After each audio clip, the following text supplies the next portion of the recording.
We are all looking for better opportunities, better ways of living. We are all striving to do the best. Most of us who come from non-privileged families in Africa, when we come here, we are conscious. We know our responsibility. It is innate. We don't have to be told unless we're just plain selfish. But most of the time we know sacrifices have been made. Yes, our families have collected the little savings that they have to invest in you so that you can go and prosper and bring prosperity home. That is fine. That is a goal, and that's what should be. And everybody has to be encouraged to be the best of who they deserve to be. But in your lane, not in comparing with others, not in trying to be like somebody else. Being the best version of who you can be every day is an opportunity for you to be better. If you're listening to this from a village, a city, back home, or even if you're home and you are aspiring to go to another country, know that happiness is not in that other country. Only opportunities are in that other countries. If you don't have opportunities home, if you feel like you don't have opportunities where you are, there is nothing wrong in desiring and wishing to go to another place to better your life. But know that happiness is not there. Happiness is with you where you are. You take it with you. Only opportunities are there. Only chances. Only risks. And sometimes you have opportunities, you don't grab them, you don't know how to recognize them. And if you go there and you try everything you can, sometimes it doesn't work. Maybe you should have to go to another country. I know people who have come to the United States. It didn't work for them. Life was not the way they wanted. They went to Canada and they love Canada much better. They're happier in Canada. Some moved to Europe. They went to France. They're flourishing in France. They have met their partner. They have built a family. They're now fathers and mothers. Something that was so difficult to do in the United States. It was just not in their path. But they tried it. It didn't work. They went home. So there is a lot of things that our families do not know. You can also have your own copy of my inspirational quotes on Amazon. Enjoy your reading. Money is now found on the ground here. So all we're asking to the African families is be patient. Because sometimes silence means that this child that you guys have sent abroad is going through so much right now. They cannot deal with you and them at the same time. It is just too much. You can't put pressure on a human being who just arrived in the country.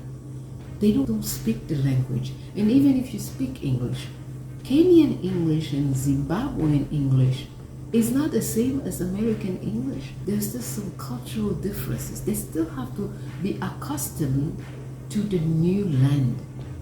They need time. They need time to understand the system. They need time to find themselves. And it's only when they find themselves that they can now start giving.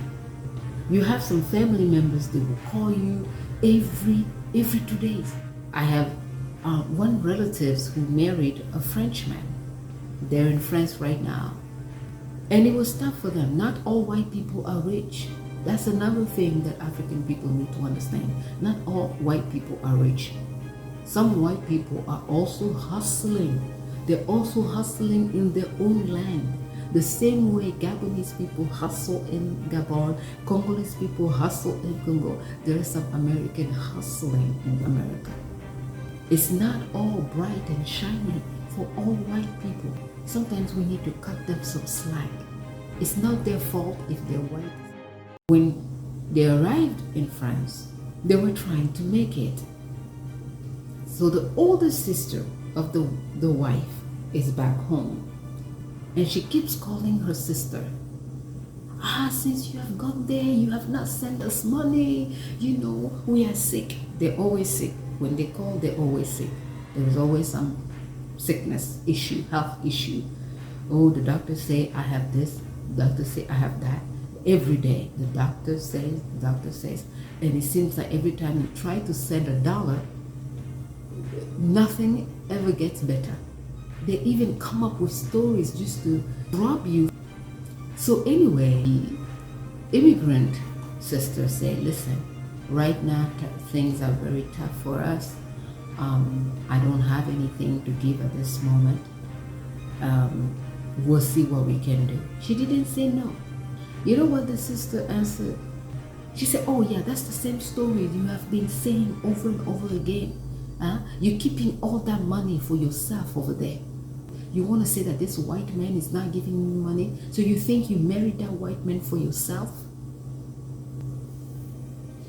So you tell me how insensitive sometimes we can be. So she did not marry that white man for herself.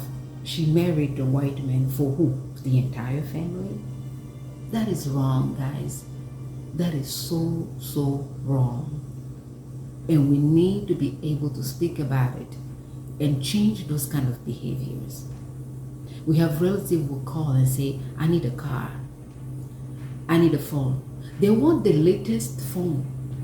I personally don't know phone. I just use the phone that I have. If I can call, I can do WhatsApp, I can do my videos, I'm fine with it. But you have those, they don't have money, they don't work. They want the latest phone. They want the latest laptop. They want the latest Nike shoes.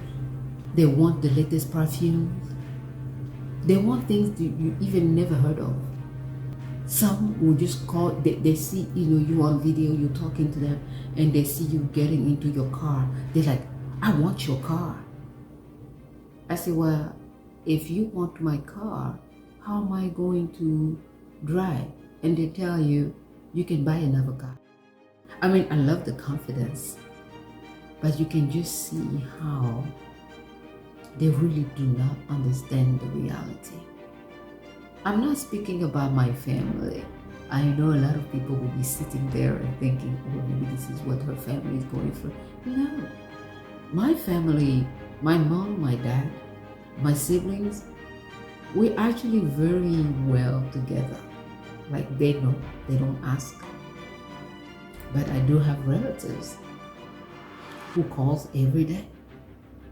I do have relatives who even see this video and think I'm making millions. They only call you when they need something. They never call you to say hi. They never call you to see how you're doing. They never check on you to see, hey, how you holding up? This is COVID. They only call to ask for something. And you need to be able to say no. I do not have. Sometimes you can say no because it's not important. It is not in your schedule. Your money is budgeted.